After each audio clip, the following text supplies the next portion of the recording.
নমস্কার বন্ধুরা। গতকাল ইন্ডিয়া ভার্সেস ইংল্যান্ড টেস্টের প্রথম দিন ছিল। আমি ভিডিও করতে পারিনি। যাই হোক, আজকে আমি আপডেট দিচ্ছি।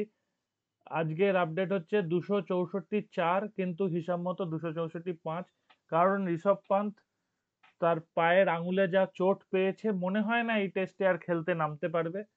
তাকে স্ক্যান করতে পাঠানো হয়েছে। হয়তো হাড় ভাঙেনি, কিন্তু চোটটা গুরুতর। হয়তো ব্যাট করতে আর নামবে না, আর ফিল্ডিং মোস্ট প্রবাবলি ধ্রুব জুডেল করবে। দেখা যাক যে ব্যাট করতে নামে কিনা। ইন্ডিয়া 264 ফর 5ও যদি ধরা যায়, তাহলে শার্দুল ঠাকুর মোটামুটি একটা স্থিরতা দিয়েছে। আর এরপরে আছে ওয়াশিংটন সুন্দর, তারপর আছে আনসুল কম্বোজ। আনসুল কম্বোজ হঠাৎই চান্স পায় এবং খুব ভালো অবস্থায় ইন্ডিয়া টিমে ঢুকেছে। তার কারণ হচ্ছে আর্শদীপের আঙুলে চোট, আকাশদীপের পায়ে চোট, সেই জন্যে আনসুল কম্বোজকে রাখা হয়েছে। মোহাম্মদ সিরাজ আছেন, আর জসপ্রীত বুমরা এই টেস্টে রেস্ট নেওয়ার কথা ভাবছিলেন, কিন্তু তাকে রেস্ট দেওয়া যায়নি। দলের কথা ভেবেই তিনি খেলছেন। তো যেটা সবচেয়ে ভালো ঘটনা ঘটেছে সেটা হচ্ছে সাই সুদর্শন বলে যে প্লেয়ার, তাকে কিন্তু নেওয়া হয়েছে 3 নম্বর পজিশনে। 151 বল খেলে ধৈর্য সহির্যের সঙ্গে একটা দারুণ ঝকঝকে 61 রানের ইনিংস উপহার দিয়েছে। এতদিন পর্যন্ত করুণ নায়ার ওই জায়গাটা খেলছিলেন, করুণ নায়ার খেলতে পারেননি, সেইভাবে সুযোগ পেয়েও চান্স ব্যবহার করতে পারেননি। 6 ইনিংস মিলিয়ে বোধহয় একবারও 40 করতে পারেননি। ওই 2-এর ঘরে আর 3-এর ঘরে রান করেছেন, তাই জন্যে তার জায়গায় সাই সুদর্শনকে সুযোগ দেওয়া হয়েছে। তিনি প্রথম টেস্টে খেলেছিলেন, ফেল করেছিলেন। তো যাই হোক, এবার আশা করি সাই সুদর্শনের জায়গাটা মোটামুটি পাকা থাকবে, কারণ আমরা যারা সাই সুদর্শনের খেলা অনেক দিন ধরে দেখছি, তারা খুশি হয়েছে। আর এই টেস্টের কি কি হতে পারে এটাই বলছে, এই টেস্টটা ইন্ডিয়া জিতবে, এটা আমার ধারণা। তার কারণ হচ্ছে ইংল্যান্ড যেটা করেছে কালকে টসে জিতে, 4বারের চতুর্থবারও বেন স্টোকস টসে জিতেছে, জিতে তিনি ফিল্ডিং নিয়েছেন এবং ফোর্থ ইনিংসে তাকে ব্যাট করতে হবে। ফিল্ডিং নেওয়ার পিছনে কারণ যেটা ছিল যে মেঘলা আকাশ। যদিও এই টেস্টের প্রথম, দ্বিতীয় এবং পঞ্চম দিন বৃষ্টির ভ্রুকুটি আছে। তো প্রথম দিন সেইভাবে বৃষ্টি কিছু সমস্যা করতে পারেনি। আজকেও হালকা বৃষ্টির সম্ভাবনা আছে। যদি বৃষ্টি সেভাবে সমস্যা না করতে পারে, তাহলে বাকি দুদিন রৌদ্র করজ্জ্বল আমরা দিন পাবো, আর পঞ্চম দিনে দেখা যাক কি হয়। ততদিন পর্যন্ত খেলার অনেকটাই চিত্র আমাদের কাছে পরিষ্কার হয়ে যাবে। তো ইন্ডিয়া যদি আরো 200 রান করতে পারে, যদিও শক্ত এখান থেকে আরো 200 রান করা, কারণ প্রথমেই 83 ওভার হয়ে গেছে, নতুন বল পাওয়া যাবে কালকে পর থেকে, সেখান থেকে খেলা শুরু হবে।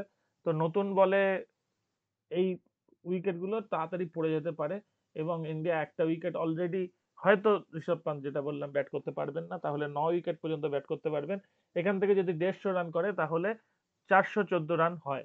414 রানের ইনিংস মানে ঠিকঠাক আমার মনে হয়। আর যদি 200 করতে পারে তাহলে খুব ভালো। তো দেখা যাক ইন্ডিয়া কতদূর কি করতে পারে। 414 রান হলে যথেষ্ট ভালোই ধরা হবে। আচ্ছা, এরপর আর দুটো ম্যাচ নিয়ে আলোচনা করব। জিম্বাবুয়ে ভার্সাস নিউজিল্যান্ড, এই ট্রাই সিরিজের শেষ ম্যাচ। এরপরে যেটা আছে শনিবার ফাইনাল আছে জিম্বাবুয়ে ভার্সাস নিউজিল্যান্ড। খেলাটার গুরুত্ব সেইভাবে নেই, কারণ জিম্বাবুয়ে আর উঠতে পারবে না এবং নিউজিল্যান্ড তিনটেই জিতে গেছে। ঠিক আছে, সুতরাং দুটো সাউথ আফ্রিকার সঙ্গে একটা জিম্বাবুয়ের সঙ্গে জিতে যাওয়ার ফলে তাদের অবস্থান হচ্ছে তারা 1 নম্বরে, আর সাউথ আফ্রিকা 2 নম্বরে। এবার 1-2-এর এখানে কোনো ব্যাপার নেই, কারণ দুজন তিনজনের মধ্যে দুজন ফাইনাল খেলবে। সুতরাং একজন যদি বাদ যায় জিম্বাবুয়ে, তাহলে 1-2 যেই হোক তাদের দেখুন ফাইনালের দেওয়াও হয়ে গেছে। সাউথ আফ্রিকা এবং নিউজিল্যান্ডের ফাইনাল 4:30 শনিবার সন্ধে। তো সেটা দেখা যাবে। আজকের খেলাটা যদি নিউজিল্যান্ড খারাপ টিম আর কি না হবে, যাদের মধ্যে এনেছে তাদেরই খেলাতে হবে। সুতরাং তারা বেছে বেছেই টিম এনেছে। হয়তো কিছু রিজার্ভ বেঞ্চের প্লেয়ার চান্স পেতে পারে, কিন্তু এর চেয়ে খারাপ টিম আর হবে না। ভালো টিমই এনেছে নিউজিল্যান্ড। যে টিম এনেছে সেই টিম জিম্বাবুয়ের জন্য ভারী পড়ে যাচ্ছে। তো তার জন্য জিম্বাবুয়ের কিছু করার সেরার সুযোগ নেই। আচ্ছা, আর একটা ইম্পর্টেন্ট ম্যাচ। গতদিন বাংলাদেশ কিন্তু আবার জিতেছিল। আজকে পাকিস্তান শেষ রক্ষা করবে না 3-0 হয়, সেটাই দেখার। তবে 3-0 হলে অবাক হওয়ার কিছু নেই। যদি বাংলাদেশ ব্যাট করে 140 রানের কাছাকাছি করে, পাকিস্তানে আবার মুশকিল আছে। আর পাকিস্তান যদি ব্যাট করে 125 থেকে 30 রান করলে বাংলাদেশ প্রথমে হোঁচট খেলেও হয়তো সেটা ক্রস করে যাবে।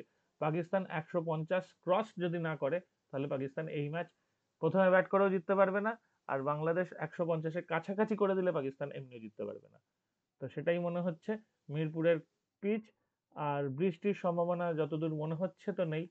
Mirpur has stayed dry even amidst heavy monsoon rain in Dhaka of late. There is an afternoon shower forecast. While the pitch, a subject of such focus this week, is unlikely to be slightly different, significantly different. তার মানে significantly different কিছু হবে না, হয়তো অন্য একটা পিচে খেলা হবে, কিন্তু একই রকম লো স্কোরিং একটা ম্যাচ আমরা দেখতে যাচ্ছি। তো এই ম্যাচটায় বাংলাদেশের দিকে এখনই খেলার আগেই 65%, পাকিস্তানের দিকে 35%। যেহেতু পাকিস্তান যদি হোয়াইট ওয়াশ হয় তাহলে তো যাতা অবস্থা। তো সেইটা পাকিস্তান বাঁচাতে পারে কিনা সেটাই দেখার। তো এখানেই শেষ করছি। ভালো থাকবেন বন্ধুরা, আবারও দেখা হবে।